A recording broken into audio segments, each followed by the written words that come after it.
Varicose వ్యాధితో బాధపడుతున్నారంట. తక్కువ ఖర్చుతో ట్రీట్మెంట్ కావాలి అనుకుంటే ఎవిస్ హాస్పిటల్ని సంప్రదించండి. నమస్తే రమ్మగారు. నమస్తే జయ. చాలాసార్లు కొన్ని సందేహాలు వస్తూ ఉంటాయి రమ్మగారు. కొన్ని ప్రశ్నలు, సందేహం కూడా అనకూడదు, ప్రశ్నలు. దేవుడు ఉన్నాడా? ఉన్నాడా? లేడు. లేదా లేడు. లేదు నిజంగానే ఉన్నాడు, ఏదో ఒక రూపంలో వచ్చి సహాయం చేస్తాడు. ఇలాంటి మాటలు వింటూనే ఉంటారు కదా. నిజంగా దేవుడు ఉన్నాడా అనే ఒక ప్రశ్న మాత్రం ప్రతి ఒక్కరిని వెంటాడుతూ ఉంటుంది. మీరేం చెప్తారండి? ఉన్నాడని చెప్తాను జయ. నేను దేవుడు లేడనుకుందాం, మనిషే ఉన్నాడు. మనిషే ఉన్నాడు. ఇప్పుడు నువ్వు మనం ఉన్నామా? మన చేతికి ఏ వస్తువైనా ఏదైనా ఇస్తే ఏమైనా చేయగలమా జయ? మనం ఏం చేస్తాం? ఏదైనా నేర్చుకుంటాం. పుట్టిన దగ్గర నుంచి మనం ఏదో నేర్చుకుని ఓ బొమ్మలు చేయటం, ఓ కుట్టడం, ఒక అలవాటు, ఏదైనా మనం నేర్చుకోవాల్సిందే. నేర్చుకుని ఏదైనా చేస్తాం. మనం ఎన్ని చేయగలం? ఎవరైనా ఒక మనిషి ఎన్ని రకాలు చేయగలడు?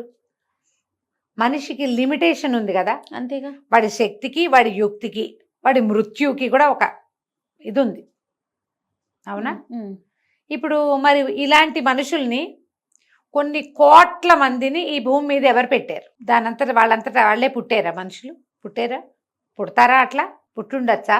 అసలు అవకాశం ఏది రమ్మగారు? ప్రశ్నకి ఆన్సరే లేదు కదా.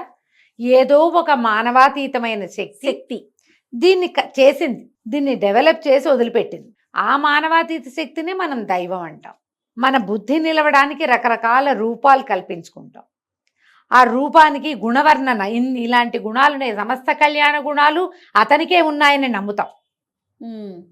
ఎందుకంటే మన మానవుల్లోనే, మనుషుల్లోనే ధైర్యము, పరాక్రమము, శౌర్యము, వీర్యము, దీంతో పాటే పిరికితనము, భయము, చాతకాంతనము, అసమర్థత ఇలాంటివి ఉంటాయి. ఈ వెనకాల రెండో చెప్పుకున్న నెగిటివ్ గుణాలు ఉన్నవాడు ఏమీ చేయలేడు.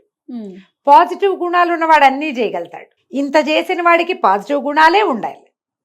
ఇంత చేయగలిగిన వాడు, మనలాగా నెగిటివ్ గుణాలు ఉంటే మనకి భయం అనుకో, ఒంటరిగా వెళ్ళలేం. అవును, మందులోనే ఉంటాం. భగవంతుడికి ఆ ఒంటరిగా వెళ్ళలేని గుణం లేదు, ఆ చేయలేని తనం లేదు, చేయగలిగే తనమే ఉంది. అతను ఎవరో ఆమె ఎవరో ఒకళ్ళు ఉండి, అతడు ఆమె కలిసే ఉండి, వాళ్ళిద్దరూ కలిసే ఈ ప్రపంచాన్ని సృష్టించారు. ఇందులో ఒట్టి మనుషులేనా ఉన్నారు? కాదుగా. ఎన్ని రకాల కీటకాలున్నాయి, ఎన్ని రకాల సరీసృపాలున్నాయి, ఎన్ని రకాల పక్షులున్నాయి, జంతువులున్నాయి. మనుషులు ఎన్ని రకాలున్నారు? ఒకే చెట్లు, చేమలు, పొదలు ఎన్నున్నాయి. ఒకే రకంగా కనపడే రెండు చెట్లకి వేరువేరు పువ్వులు, ఒకే రకంగా కనపడే మామిడి చెట్టుకి వేరువేరు రుచుల కాయలు. చెట్లే, ఒక వేప చెట్టుకి చేదుకాయ, మామిడి చెట్టుకి తీపికాయ, నిమ్మ చెట్టుకి పుల్లకాయ. అవునా? మరి ఇదంతా ఎలా కుదిరింది? మనిషి చేశాడా? ఇది చేయగలడా? అదే, ఏదో ఒకటి చేస్తాడు. ఒక మామిడికాయలోనే 400 రకాలు ఎట్ట చేశాడమ్మా మనిషి? ఏది నువ్వు చేయి. ఇప్పుడు ఏదైనా ఒక విషయం మనకి లిమిట్ ఉంది, అంతే. ఆ లిమిట్లెస్గా ఉండటమే భగవత్ తత్వం. అది భగవంతుడు అనేవాడు ఒక సాకార రూపి అయిన వాడుగా అనుకోకూడదు.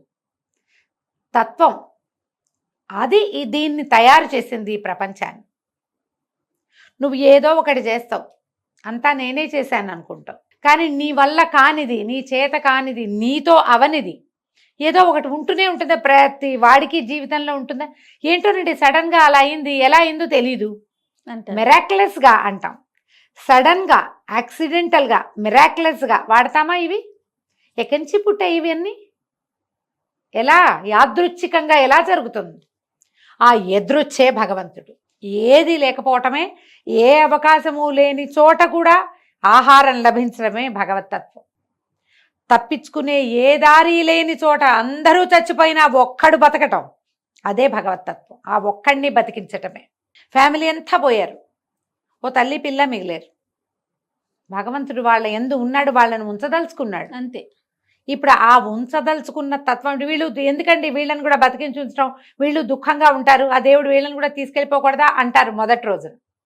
కొద్ది రోజులు గడిచాక ఆ అమ్మాయి ఏ కల్పనా చావ్లానో అవుతుందమ్మా, ప్రపంచానికి ఆదర్శం అవుతుంది. ఆ కుర్రాడు ఏదో చాలా పెద్ద పదవిలోకి వెళ్ళొచ్చు, ఎంతమందికో ఆధారం అవ్వచ్చు, ఎంతో చదువుకోవచ్చు, లేదా చాలామందికి అన్నం పెట్టేలాంటి పెద్ద సంస్థను స్థాపించవచ్చు. మనం అలాంటి వాళ్ళని చూడము. వీడితో అది చేయించడానికి వాడిని బతికించి ఉంచాడు భగవంతుడు. అలా బతికించే తత్వమే భగవతత్వం.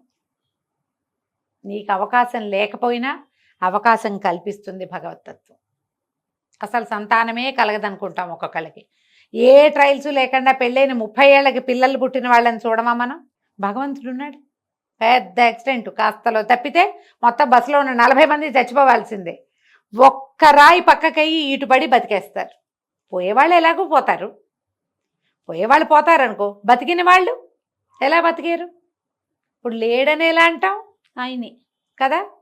ఇంత పైగా చూడు, మనం మానవ శరీరం తీసుకో, కన్ను, ముక్కు, నోరు. నోట్లో ఎంత ప్రపంచం ఉంది జయ.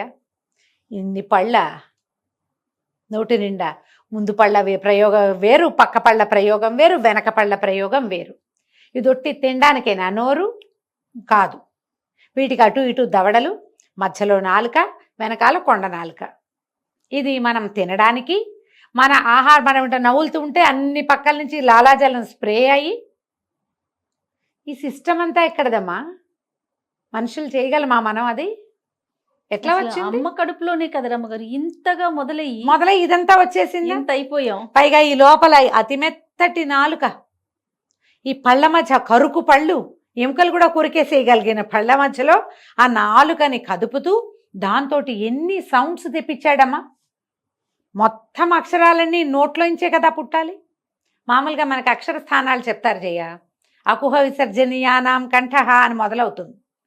కొన్ని అక్షరాలు కంఠంలోంచి వస్తాయి, కొన్ని దంత్యాలు పళ్ళు తగిలి, కొన్ని తాలువులు దవడల వల్ల వస్తాయి, కొన్ని ముక్కు వల్ల వస్తాయి. మనకు తెలుసు కదా.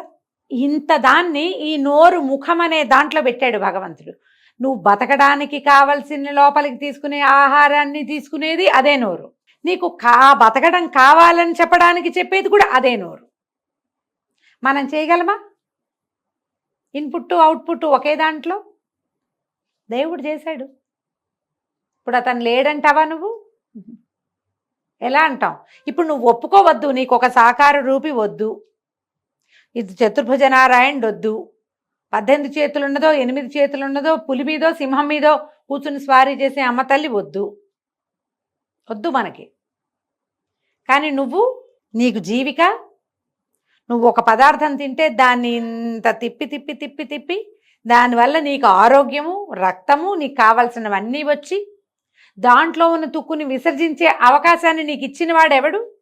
అతను లేడని నువ్వు ఎలా అంటావు? ఉన్నాడు. నువ్వు ఒప్పుకోక్కర్లేదు. నువ్వు ఒప్పుకున్నా ఒప్పుకోపోయినా, నీ నచ్చినా నచ్చకపోయినా, నీ పేగులు వాటి పని అవి చేస్తున్నాయా? ముక్కు దాని పని అది చేస్తుందా? హార్ట్ దాని పని అది చేస్తుందా? అవన్నీ పనిచేస్తే కదా నువ్వు ఉన్నావు. వాటిని పని చేయించేవాడెవడు?